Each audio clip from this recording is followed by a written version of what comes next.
So guys আমরা এই ভিডিওটায় কথা বলবো ওয়ার্ডপ্রেস এর মানে বেসিক সেটিংগুলো সম্পর্কে।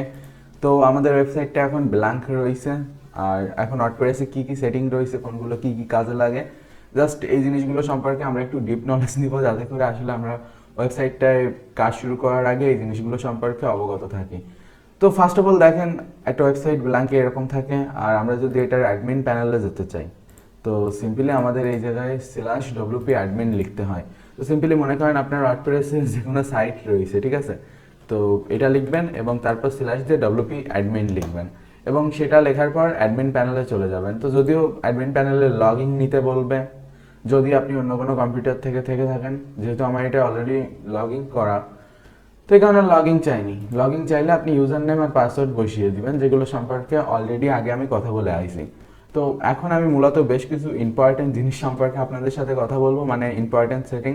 তো ফার্স্ট অফ অল আমরা এই জায়গায় দেখতে পাচ্ছি যে উপরে গিয়ে আমরা এই জায়গা থেকে ভিউ সাইট করতে পারি, অর্থাৎ আমরা আমাদের ওয়েবসাইটটাকে ভিউ করতে পারি। তারপর নিচে আছে আপডেট, আর এই জায়গায় বিভিন্ন স্ট্যাটিক দেখাচ্ছে, তো এই জায়গা থেকে আমরা আসলে আপডেট করে নিতে পারি আমাদের ওয়েবসাইটে থাকা বেশিরভাগ যত মানে প্লাগিং, থিম এটসেট্রা রয়েছে, এই সমস্ত জিনিস।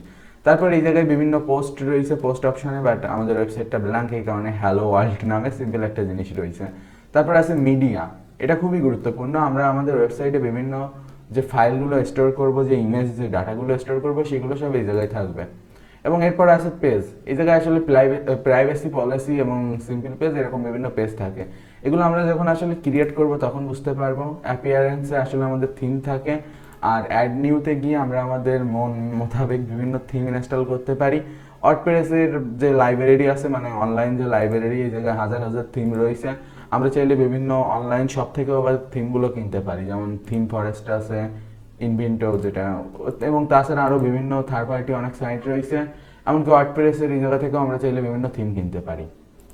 তারপর অ্যাপিয়ারেন্সের ভিতর আছে কাস্টমাইজ সেটিং। তো এই জায়গা থেকে আসলে আমরা ওয়েবসাইটের বিভিন্ন জিনিসগুলো কাস্টমাইজ করতে পারি, বাট এটা আপাতত আমাদের লাগবে না। যখন আমরা আমাদের হোল ওয়েবসাইটটাকে বিল্ড করব তখন এটাকে কাস্টমাইজ করব। তারপর আছে উইজেট, মেনু, ব্যাকগ্রাউন্ড এবং প্লাগিংয়ে বিভিন্ন প্রকার প্লাগিং অ্যাড করা যায়। প্লাগিং আমাদের ওয়েবসাইটে এক্সট্রা কিছু ফাংশনালিটি অ্যাড করা যায়। তো বাই ডিফল্ট আমি যেভাবে ইনস্টল করেছি তাতে এই ফাংশনগুলো রয়েছে। তো এটা ডিপেন্ড করে আসলে আপনি কোন হোস্টিং থেকে আসলে এই ওয়ার্ডপ্রেসটি ইনস্টল করেছেন এর উপর, কারণ বিভিন্ন হোস্টিংয়ে বিভিন্ন প্লাগিং আগে থেকেই সেট আপ করে দেয় ওয়েবসাইটে আপনার সুবিধার জন্য। তো আপনারা চাইলে ব্যবহার করতে পারেন, নাও পারেন, এগুলো ইজিলি ডিলিট করা যায়। এবং তাছাড়া এই জায়গায় অ্যাড নিউতে গিয়ে আমরা বিভিন্ন প্লাগিং ইনস্টল করতে পারি। আসলে ওয়েবসাইট প্রথম যখন ইনস্টল করা হয় তখন এই জিনিসগুলো দেখায়, মানে এই জিনিসগুলো আমি দেখাচ্ছি এই কারণে আস্তে আস্তে আমরা যত জিনিস অ্যাড করবো আমাদের সেটিংয়ের সংখ্যা এবং বিভিন্ন জিনিস বাড়তে থাকবে। তো ওই সময় এই জিনিসগুলো আসলে আপনাদের কাছে অত বেশি একটা সহজ মনে হবে না, তখন আপনাদের মনে হবে এগুলো আসলে খুব ডিফিকাল্ট। সেই কারণে প্রথমেই সহজ সহজ থাকতে সব আপনাদের বুঝিয়ে নিচ্ছে, আস্তে আস্তে ডিফিকাল্টি অ্যাড হলো আপনারা ওই জিনিসগুলো বুঝতে পারবেন। তো এই জায়গায় দেখেন আসলে দুটোই ইউজার অ্যাড করা রয়েছে, দুটোই অ্যাডমিনিস্ট্রেটর আসলে ওয়েবসাইটটার ইউজার প্যানেলে লগ ইন করার জন্য। তো আপনারা চাইলে এই জায়গায় আরও বিভিন্ন ইউজার অ্যাড করে নিতে পারেন। ইউজার অ্যাড করা খুব সহজ, অ্যাড নিউ ইউজারে দিতে হয় এবং এইগুলো। বাট আমাদের ওয়েবসাইটে ইউজার অ্যাকাউন্ট খোলা এক্সেট্রা সব কিছু আমরা আস্তে আস্তে অ্যাড করব। ওকে, তো এরপরে আছে টুলস। তো টুলসে গেলে আমরা বিভিন্ন টুলস দেখতে পারবো। ইম্পোর্ট আছে, এক্সপোর্ট আছে। ইম্পোর্টে আমরা আমাদের ওয়েবসাইটে বিভিন্ন জিনিস অ্যাড করতে পারি, লেখা, টেকা, এই সমস্ত।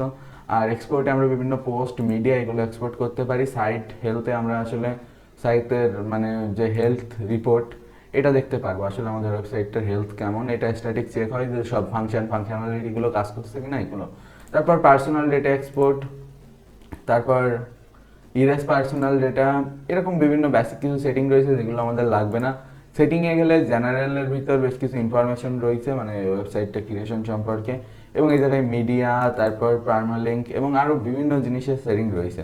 আপাতত আমাদের এগুলো কিছু লাগবে না। তারপর এসইও রয়েছে, এটা আপনার ক্ষেত্রে নাও থাকতে পারে, কারণ এইগুলো আসলে এক্সট্রা প্লাগিংয়ের ফলে আসে। তো এটা আসলে হলো ওয়ার্ডপ্রেসের বেসিক সেটিং। আর আমরা এখন আস্তে আস্তে, মানে আমি জাস্ট আপনাদের বললাম যে এইগুলো আস্তে আস্তে আমরা এগুলো ব্যবহার করা শিখবো, ঠিক আছে। তো এই জায়গায় দেখেন বিভিন্ন থিম টিম রয়েছে। তো এই জায়গা থেকে আসলে আমরা থিম টিম ইনস্টল করব, সব সেট আপ করবো। সো চলুন শুরু করা যাক এর পরের ভিডিওতে। সো দেখা হচ্ছে পরের ভিডিওতে, সি ইউ সুন।